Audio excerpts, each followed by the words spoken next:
টয়া, আমি রিমাকে নিয়ে একটু বাজারে যাচ্ছি।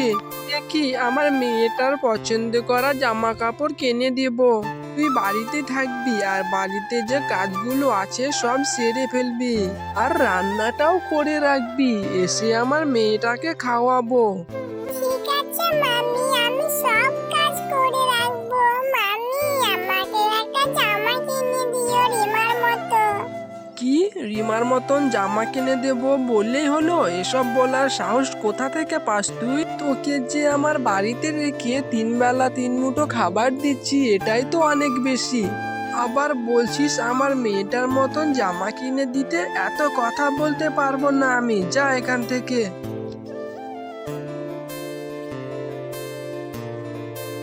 মামি তো এক্ষুনি বাজারে গেল, আসতে একটু দেরি হবে। আমি যাই, বেলি বান্টির সঙ্গে একটু খেলা করি। কতদিন হয়েছে ওদের সঙ্গে একটু দেখাও করি না।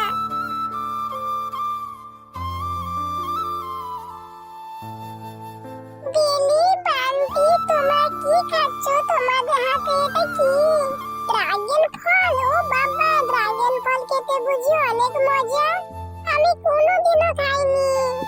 হ্যাঁ রে টয়া, ড্রাগন ফল খেতে অনেক মজা, শরীরের জন্য খুব ভালো, অনেক রক্ত হয় শরীরে, জানিস না তুই?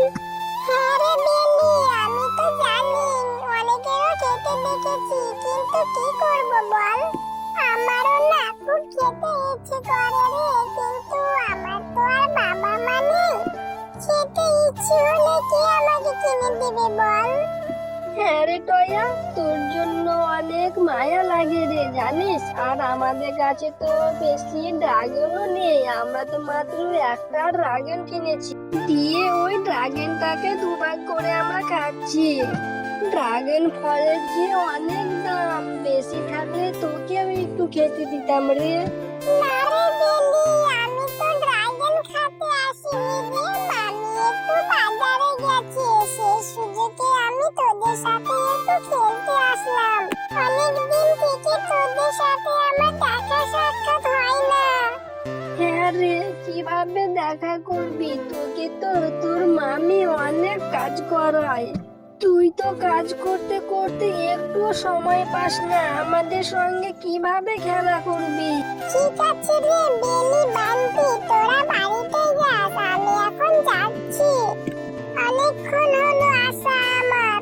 ঠিক আছে টয়া, তুই তাড়াতাড়ি চলে যা, না তো তোর মামি যে আবার দেরি করলে মারবে। কি ব্যাপার, আমি এই মেয়েটাকে বাজার যাওয়ার সময় বলে রেখেছি, এসে যেন দেখি রান্না বান্না সব করে রেখেছে, কিন্তু এখন তো দেখছি ঘরের কাজ একটাও করেনি। আজকে আসুক, ওকে আমি এমন শিক্ষা দেব, কাজে ফাঁকি দেওয়া হারে হারে টের পাবে। মামি, কি হয়েছে? এত বকছো কেন? আমি এক্ষুনি সব কাজ করে ফেলছি। কি হয়েছে মানে? আমরা সেই কখন বাজার থেকে এসে দেখলাম রান্নাঘরে এখনো উনুন জ্বলেনি। কেন রে, কোথায় গিয়েছিলি? পাড়ায় পাড়ায় ঢিং ঢিং না করলে কি তোর পেটের ভাত হজম হয় না? দাঁড়া, আজকে তোকে আমি এমন মার দেব যাতে আর কখনো আমি বাড়িতে না থাকলে কাজে ফাঁকি দেওয়ার সাহস না পাস। মামি, আমাকে আর মেরো না। মামি, আমার তো খুব লাগছে, আমাকে ছেড়ে দাও, আমি আর কখনো এরকম করবো না। রোজ রোজ এত কাজ করতে আমাকে একদম ভালো লাগে না। বাবা মা, তোমরা আমাকে রেখে কেন চলে গেলে? আমাকেও তোমাদের সঙ্গে করে নিয়ে যেতে আমার যে এখন একদম ভালো লাগে না। টয়া, রান্নাটা কি হলো নাকি সকালের মতো আরো 4-5টা ঘা লাগাবো? হ্যাঁ মামি, রান্নাটা প্রায় হয়ে এসেছে, আমি এক্ষুনি নিয়ে আসছি। মা, ড্রাগন ফলগুলো খেতে না অনেক মজা, কত লাল, আমার শরীরে অনেক রক্ত হবে। হ্যাঁ রে রিমা, তাড়াতাড়ি খেয়ে নে তো, ওই মেয়েটা দেখলেই আবার খেতে চাইবি, ওই মেয়েটার কোনো কিছুই সহ্য হয় না। রিমা বোন, তুই ড্রাগন ফল খাচ্ছিস? মামি, তুমি টিঙ্কুকে ড্রাগন ফল এনে দিয়েছো? আমাকে একটু দেবে, আমি কোনোদিন ড্রাগন ফল খাইনি।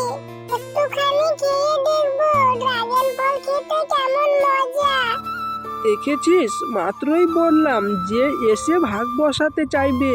কেন রে, আমি তোর জ্বালায় আমার মেয়েটাকে একটু ওর পছন্দের খাবার খাওয়াতে পারবো না? সব সময় শুধু তুই আমার মেয়েটার সঙ্গে জোড়া দিস। আমার মেয়েটা এমনিতেই অসুস্থ, ডাক্তার বলেছে ড্রাগন ফল খাওয়াতে। তাই আমি এত দাম থাকার সত্ত্বেও আমার মেয়েটাকে একটা ড্রাগন ফল এনে দিয়েছি।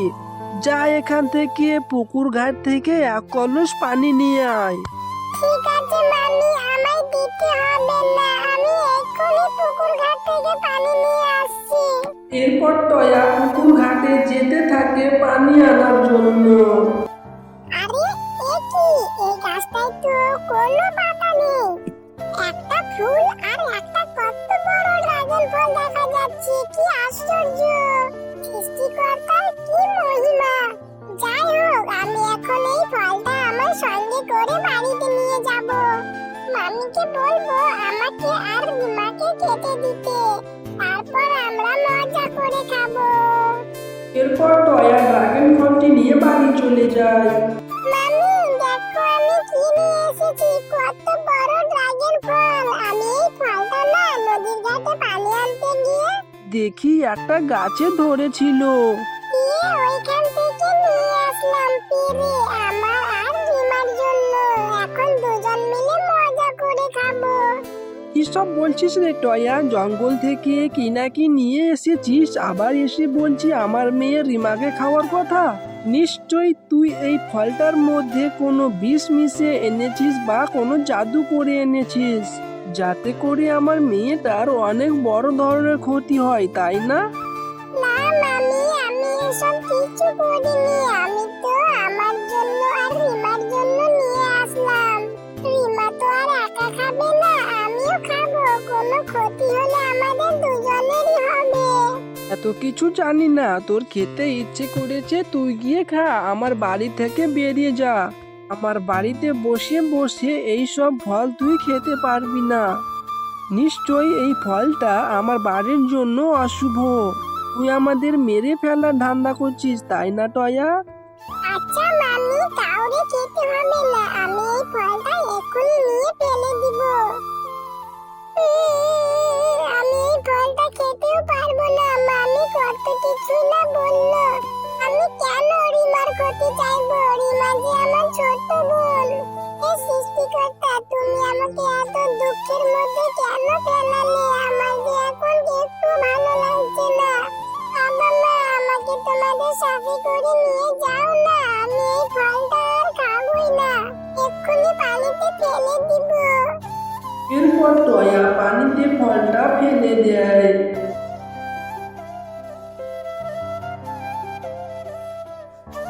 মামি এই দেখো, আমাদের পুকুরে কত বড় ড্রাগন ফল হয়েছে। তাড়াতাড়ি এসে দেখে যাও না মামি, গাছে কত ফলও ধরেছে। হ্যাঁ রে টয়া, এ তো অবাক করা বিষয়, কিভাবে হলো রে এসব? আমি কালকে যে আমি ড্রাগন ফলটা ফেলে দিয়েছিলাম, ওটা থেকে মনে হয় এতগুলো ড্রাগন গাছ হয়েছে। হ্যাঁ টয়া, তুমি খুব ভালো। তুমি যে ড্রাগন ফলটা পেয়েছিলে ওইটা এক জাদু বুড়ির ফল ছিল, তাই তো ওই ড্রাগন থেকে এতগুলো ড্রাগন গাছ হয়েছে। এ গাছে ড্রাগন ফল এখন থেকে তুমি যত ইচ্ছে তত খেতে পারবে। আর শেফাশিয়ালিনী, তুমি টয়ার উপর অনেক অত্যাচার করেছো। আজকের পর থেকে যদি তুমি টয়ার উপরে এত অত্যাচার করো এবং এত কাজ করাও, তাহলে তোমাকে আমি অনেক বড় শাস্তি দিব। আর যদি তুমি টয়াকে অনেক আদর করো, নিজের সন্তানের মতো দেখো, তাহলে এই গাছের ফল তুমি বিক্রিও করতে পারবে এবং খেতেও পারবে। এতে করে তোমাদের সংসারে কোনো অভাব থাকবে না। জাদুর ড্রাগন ফলের গাছ, ঠিক আছে, আমি এখন থেকে টয়াকে নিজের মেয়ের মতন আদর করব আর কখনো ওর ওপরে অত্যাচার করব না।